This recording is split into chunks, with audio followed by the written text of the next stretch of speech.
The flat roof, a sleek, modern aesthetic that promises clean lines and usable outdoor space. But for many builders and homeowners, it also promises one thing: leaks. The high failure rate of flat roofs isn't because the concept is flawed, it's because the execution is often misunderstood.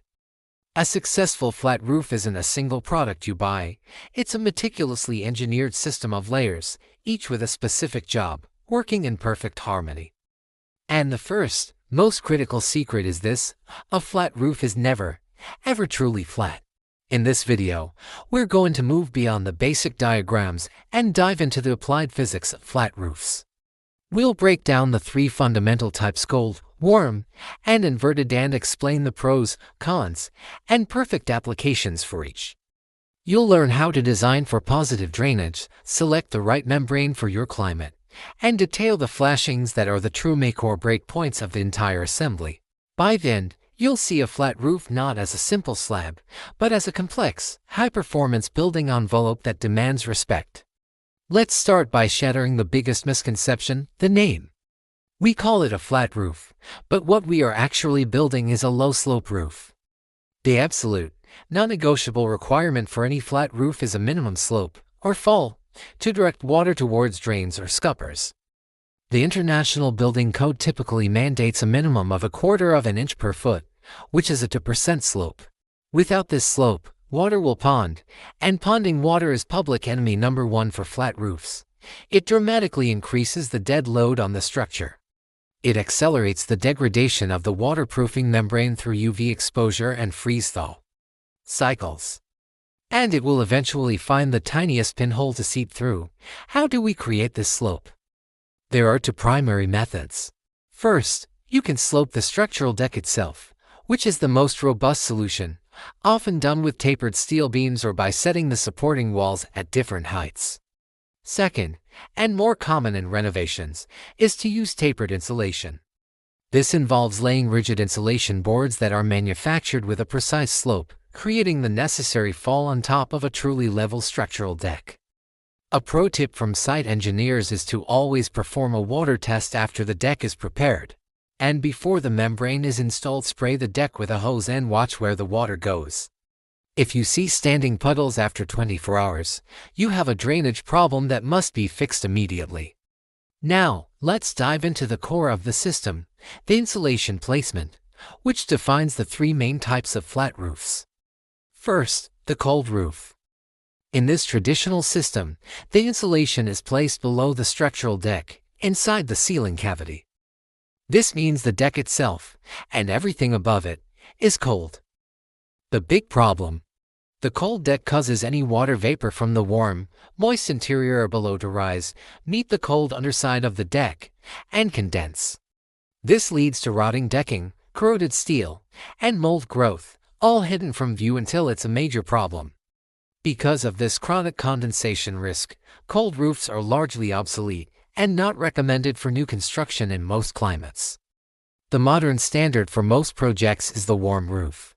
Here, the insulation is placed on top of the structural deck, but below the waterproofing membrane. This is a game changer. By insulating on top, we keep the entire structural deck warm, at a temperature close to the interior of the building. This virtually eliminates the risk of interstitial condensation within the roof assembly. The warm roof is simpler, more robust, and far more forgiving. The sequence of layers, from bottom to top, is structural deck, vapor control layer, rigid insulation board, and then the waterproofing membrane. The efficient workflow secret here is the importance of the vapor control layer.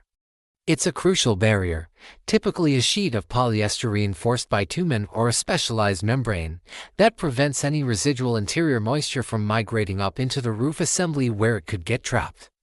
A common and catastrophic drafting mistake is to omit this layer or to use a standard polyethylene sheet not rated for the high temperatures a roof can reach. The third type is the inverted roof, also known as a protected membrane roof or upside-down roof. This is a brilliant variation where the waterproofing membrane is installed directly on top of the structural deck, and then the insulation is placed on top of the membrane. Finally, a layer of ballast, like washed gravel or concrete pavers, is placed to hold everything down. Why would we do this? It's an incredibly durable system. The membrane is perfectly protected from UV radiation, physical damage, and extreme temperature swings by the insulation and ballast layers. The insulation itself, which must be closed-cell and non-water absorbent like extruded polystyrene, actually gets more efficient when cold. The major pro tip for inverted roofs is the drainage layer. You must have a filter fabric between the insulation and the ballast to prevent fine particles from clogging the drainage path.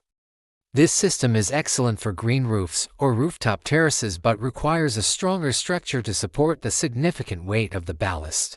The waterproofing membrane is the roof skin, and the choice is critical. You have several main contenders. Built-up roofing is the classic tar and gravel system, with multiple layers of bitumen-saturated felts mopped together with hot asphalt or coal tar pitch.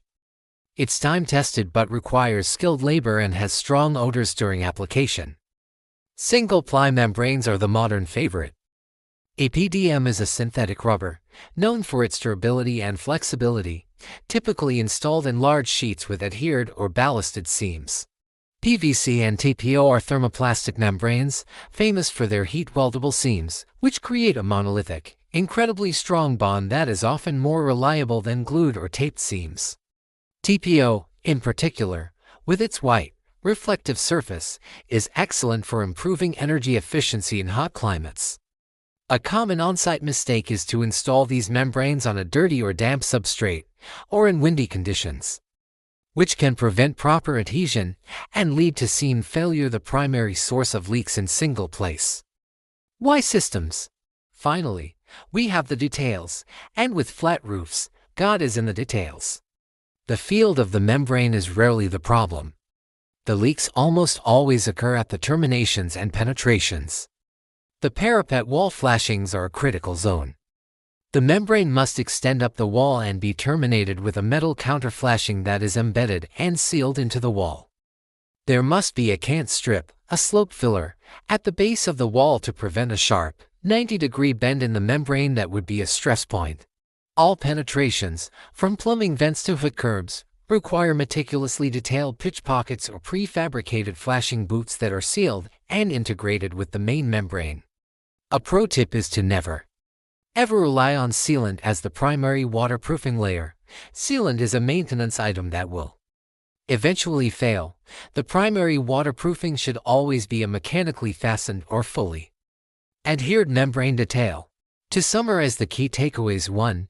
A flat roof must have positive slope, a minimum of 1/4 inch per foot to prevent ponding water. 2. A warm roof or inverted roof assembly is the modern, high-performance choice that manages condensation risk. 3. Membrane selection is key, with heat-weldable TPO and PVC offering superior seam integrity. And 4. 90% of leaks occur at flashings, so invest your time and budget in perfecting the details at walls, pipes, and drains. Now I want to hear from you. In the comments below, what's the most challenging flat roof detail you've ever had to design or build?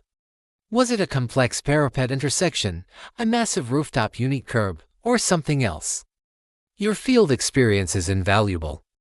If this deep dive into flat roof construction has given you a new perspective, please hit that like button and subscribe to Architect AI for more content that deconstructs complex building systems.